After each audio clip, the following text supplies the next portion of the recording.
భజే శ్రీచక్రమధ్యస్థాం దక్షిణోత్తరయోः సదా శ్యామావార్తాళి సంసేవ్యాం భవానీం లలితాంబికాం. శివాయ గురవే నమః. శ్రీమాత్రే నమః. శ్రీ విష్ణురూపాయ నమః శివాయ. శ్రీలలితాంబికాయై నమః. తర్వాతి నామంలో అమ్మవారి బాహువులు వర్ణిస్తున్నారు. 4 చేతులతో అమ్మ ప్రకాశిస్తున్నది.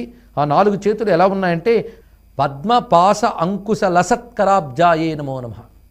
ఇక్కడ పద్మము పాశము అంకుశము ధరించిన చేతులతో ఉన్న తల్లి అన్నారు ఇక్కడ. అయితే మామూలుగా లెక్క పెడితే 3 వస్తాయి, కానీ 4 చేతులు కదా. ఎలా వీటికి అన్వయము అంటే తెలుసుకోవాలి. పద్మ అంటే పైన 2 చేతులతోనూ ఆ తల్లి పద్మములు పట్టుకున్నట్టు భావించవచ్చు, లేదా దిగువ 2 చేతులతో పద్మములు పట్టుకుని పై 2 చేతులతో పాశము అంకుశము ధరించింది. అందుకు పాశ అంకుశ పద్మములు ధరించిన తల్లి ఇక్కడ ఈ విధంగా దర్శనమిచ్చింది ఋషికి. లలితాదేవికి ఇతమిత్తమైన రూపం ఉన్నదా, అనేక రూపములు ధరిస్తున్నది. అందుకే మరకత కాంతులతో మెరిసిపోతున్నటువంటి ఆ గౌరీ భవానీదేవి, ఆ లలితాదేవి, ఆ పార్వతీదేవి ఇక్కడ 2 చేతులతో పద్మములు, మిగిలిన 2 చేతులతో పాశ అంకుశములు ధరించి గోచరిస్తున్నది. ఇది ఒక దివ్యమంగళ విగ్రహం. అరుదైనటువంటి ఆకారాన్ని ఇందులో వర్ణించి చూపిస్తున్నారు. ఇది కూడా శ్రీ విద్య యొక్క ఒకానొక స్వరూపమే. ఇది భావన చేయవలసింది. ఇది కైలాసంలో కూర్చున్న అమ్మవారు ఇలా ఉంటారని భావించవచ్చు. పాశము అంకుశము ఈ 2 చాలా విశేషమైనటువంటి అంశము. ఈ పాశాంకుశములే జగత్తుని నిర్వహిస్తున్నటువంటి అమ్మవారి యొక్క శక్తులు. రాగస్వరూప పాశాఢ్య క్రోధాకారాంకుశోజ్వల అని చూపిస్తున్నారు.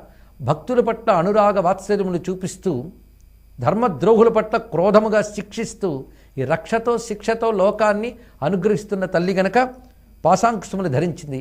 అదేవిధంగా పద్మము సత్వగుణానికి, జ్ఞానానికి, ఐశ్వర్యానికి, ధర్మానికి సంకేతమని పురాణములు చెప్తున్నటువంటి విషయం ఇది. అందుకే పద్మం గురించి చెప్తూ ధర్మజ్ఞానాదిభిర్యుక్తం సత్వం పద్మమిహోచ్యతే అన్నారు ఇక్కడ.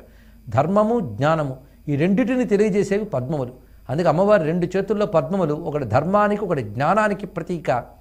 ఇక పాశాంకుశములు రక్షణ శిక్షణ అనే అమ్మవారి నైపుణ్యానికి ప్రతీక. అందుకే జగదీశ్వరి అయినటువంటి తల్లి పద్మములతోనూ పాశాంకుశములతోనూ ప్రకాశిస్తున్న చేతులతో భాసిస్తున్నది.